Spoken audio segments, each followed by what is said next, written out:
ఇది రెడీ అయిందండి. ఇది జల్లెడ పోయాల్సింది. సో ఇది జల్లెడ పోసిన తర్వాత మనం ప్యాకింగ్ ఎట్లా చేస్తామంటే ఇట్లా 40 kgs ప్యాకింగ్ చేస్తామన్నమాట.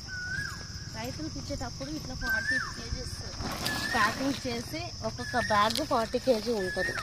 Cocopeat, neem cake, neem oil అవైలబుల్లో ఉంటుంది. ఇది మొత్తం కూడా జల్లెడ పోయాల్సిందే. ఇప్పుడు వచ్చి మాకు అవైలబుల్లో 200 టన్నులు ఉంది. ఎవరైనా కావాలి పెద్ద మొత్తంలో అనుకుంటే కూడా ఇక్కడికి వచ్చి మమ్మల్ని కాంటాక్ట్ చేసి లోడ్ కావాలన్నా మమ్మల్ని కాంటాక్ట్ ద్వారాగా మేము లోడ్ పంపిస్తాము. మీరు అమౌంట్ అకౌంట్లో వేయాలి. ఒకసారి చూడండి అండి, ఎవరికైనా ఇంట్రెస్ట్ ఉంటే తోటలు ఉండే. ఇది కోకోపిట్, ఇక్కడ చూసారు కదా, ఇది కోకోపిట్.